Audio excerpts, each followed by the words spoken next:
chachacha ndị Igbo kwenu nke onye chiri ya zelu. E ga-elukwara mgbe anyị nwa bụ ndị African Igbo Proverbs jee wetara unu ilu Igbo nkọwa ya na mpụtara ya.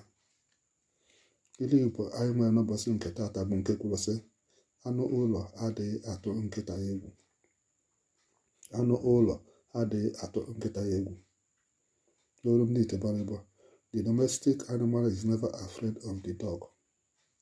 Ihe ilu Igbo a pụtara bụ na onye gbanarị mmadụ unu nke ọma adịghị enyecha ya nsọpụrụ uru ya. Ọ bụ na mmadụ manụrụ oge unu nke ọma ka onye ya na-eri na-aṅụkọ, o siri ike onye ahụ inyecha gị nsọpụrụ niile nke ruru gị. Ọ bụrụ na niile otu adụ, ndị Igbo na-eji ilu nke kwuru sị, anụ ụlọ adịghị atụ nkịta ya egwu were chịkọta ya bụ okwu. Ka ụbọchị taata maara anyị mma. Ise. Inwe ajụjụ jee na mgbada jụwa, a ga-asa gị ya.